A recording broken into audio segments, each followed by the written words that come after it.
2011-12 direct selling के लिए बहुत मुश्किल समय था। वो एक ऐसा दौर था, इंडस्ट्री को लेके इस प्रकार की नकारात्मक खबरें आ रही थी। ऐसा लगने लग गया था कि कहीं ऐसा तो न हो कि इंडस्ट्री हिंदुस्तान में बंद न हो जाए। 2012 से मैं डायरेक्ट सेलिंग एसोसिएशंस के साथ बहुत क्लोजली जुड़ा और मिलकर काम किया सरकार के साथ में।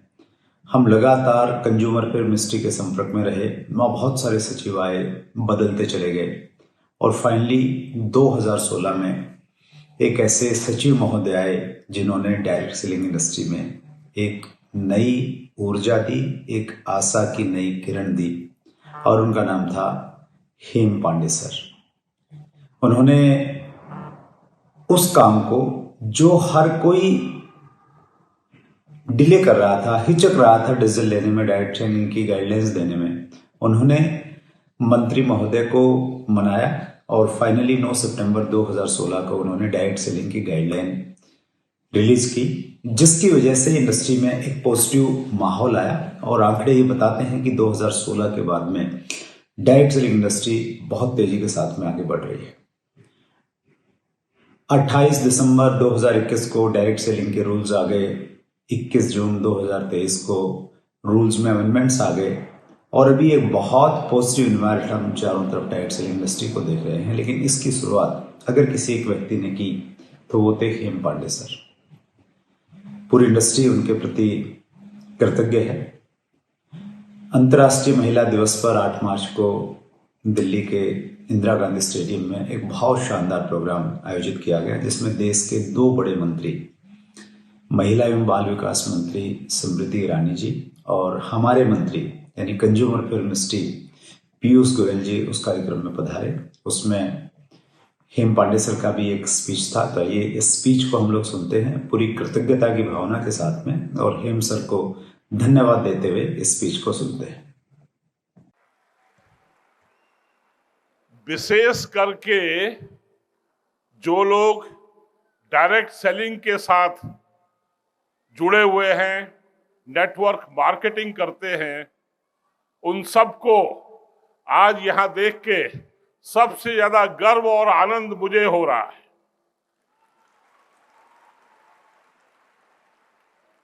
वह इसलिए कि 2016-17 में मैं भारत सरकार का उपभोक्ता मामले विभाग का सचिव था और उस समय आपके जो सब साथी यहाँ पर हैं, जो सब अभी कंपनी के सीईओ यहाँ पर आए, आपने सम्मान दिया, ये सब लोग 2016 में मेरे पास आए और कहने लगे हमें कानून चाहिए, हमें नियम कानून चाहिए। प्रवीण जी यहाँ पर हैं, प्रवीण जी बहुत समय से नियम कानून से आगे बढ़ते हैं। तो मुझे बड़ा अजीब लगा कि कोई इंडस्ट्री, कोई उद्योग के लोग, उनको कानून चाहिए। मैंने कहा हमारे देश में तो बहुत से कानून है और हम लोग पालन करने में बड़ा अच्छा नहीं लगता हमें। इन्होंने कहा नहीं, हमें बहुत जरूरत है, क्योंकि हम लोगों को एक दूसरा कानून बड़ा सता रहा है। वो कानून क्या था? Price chit money circulation. Direct selling के नाम पे लोग माल तो कुछ बेचते नहीं थे, लेकिन पैसा घुमाते थे, लोगों को बेवकूफ बनाते हैं। वो लोगों की वजह से डायरेक्ट सेलिंग बहुत बदनाम हो रही है। तो डायरेक्ट सेलिंग को प्रत्यक्ष बिक्री, डायरेक्ट सेलिंग की हिंदी होती है प्रत्यक्ष बिक्री, प्रत्यक्ष बिक्री को पहचान की जरूरत थी। तो हमें लगा ये तो बहुत आसान काम है, पहचान दे दो। तो भारत सरकार के उपभोक्ता मामले विभाग के मंत्रालय ने, जो करीब 10-15 साल से जलेबी बना रहा था, हमने उसको लड्डू में बदल दिया और डायरेक्ट सेलिंग की गाइडलाइन निकाल दी। बड़ा बड़ा अच्छा लगा।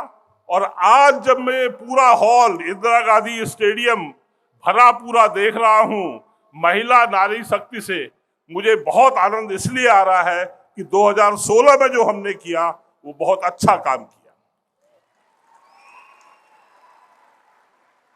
और उसके बाद 2019 में कंज्यूमर प्रोटेक्शन एक्ट उसमें डायरेक्ट सेलिंग की डेफिनीशन आ गई, सेक्शन 2 सब सेक्शन 13। सबने पढ़ा है सेक्शन 2 सेक्शन सब सेक्शन 13? नहीं तो आज जाके फिर से पढ़िएगा। उसमें है sale of goods, marketing of goods and services through a network of sellers. और आप सब लोग यहां पर जो है नेटवर्क ऑफ सेलर्स हैं। मनी सर्कुलेट नहीं करते हैं, आप लोग प्रोडक्ट को बेचते हैं, बहुत से सुंदर प्रोडक्ट को एक दूसरे के पास ले जाते हैं, रिश्ता बनाते हैं, पहचान बनाते हैं, एडवर्टाइज करते हैं। बहुत कठिन डगर है, बहुत कठिन काम है, लेकिन आपने अपनी ऊर्जा से, अपनी सहन शक्ति से, अपनी क्षमता से इसको बहुत आसान बनाया है। और इससे अच्छा क्या दिन हो सकता है? आज महाशिवरात्रि है, महिलाएं सब शिवजी में जल चढ़ाती हैं, लेकिन आज आपने पूरे इस मंच में डायरेक्ट सेलिंग के शिव को जल चढ़ाया है। मैं आप सबको बधाई देता हूं। मंच में यहां पर प्रवीण जी आए हैं, इनको मैं भी 2016 साल से जानता हूं। इनकी इंडस्ट्री, जिसका ये संगठन के नेता हैं, वो इंडस्ट्री हमारे देश में कितनी है? $1 ट्रिलियन, $1,000 की इंडस्ट्री है। उसमें डायरेक्ट सेलिंग का हिस्सा सिर्फ $2 बिलियन है, 0.2%। लेकिन अपने सबसे छोटे भाई को, सबसे छोटी बहन को आज कैट जो है सहारा दे रहा है। इससे अच्छा और कुछ हो ही नहीं सकता। तो मैं कैट के सभी सदस्यों को, सभी जो भी यहां पर आए हैं, led by president and secretary Praveen ji और प्रेसिडेंट ऑफ कैट, मैं आपको बहुत बहुत धन्यवाद देता हूं। आज दुनिया में डायरेक्ट सेलिंग इंडस्ट्री सिर्फ $400 बिलियन की है, और कम से कम इंडिया की पॉपुलेशन दुनिया की अगर 20% है, तो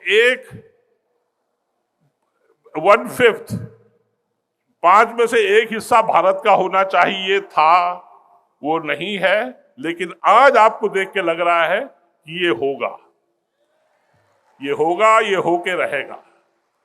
विशेष करके 60 to 70% महिलाएं इसमें फुल टाइम, पार्ट टाइम मेहनत कर रही हैं। और महिलाओं से ज्यादा अच्छा रिश्ता बनाना, सहन शक्ति और ऊर्जा किसके पास होती है? किसी के पास। तो मैं बहुत बहुत बधाई देता हूं आप सबको। और इसके साथ हमारी और एक संस्था FDSA, federation of direct selling association, FDSA यहाँ पर हैं, गुप्ता जी हैं, किशोर जी हैं, और रेड्डी गारू हैं, all the way from Telangana, he is here. और FDSA के जो भी यहाँ साथी आए हैं, सबको, ये लोग पिछले 10, 15, 20 साल से लगे हुए हैं। और आपके डिस्ट्रीब्यूटर जो डायरेक्ट सेलर्स हैं, उनके एसोसिएशन के सुरेंद्र वत्स जी आप लोगों के हमेशा साथ हैं। हम सब मिलके डायरेक्ट सेलिंग को बहुत ऊंचाई पे ले जाएंगे। Even sky is not the limit, आसमान भी आपकी सीमा न बने, यह कामना करते हुए मुझे आपने हमेशा ये सम्मान दिया है। मैं आप सबका आभारी हूं और हमेशा आपके साथ रहूंगा जहां तक संभव हो। धन्यवाद, नमस्कार। संविधान जब साथ खड़ा है तो डर कैसा, मान चुके अब सभी नहीं कोई अपने जैसा, सच्ची लगन से है तूफान रुख मोड़ता, अकेला चन्ना भार नहीं फोड़ता।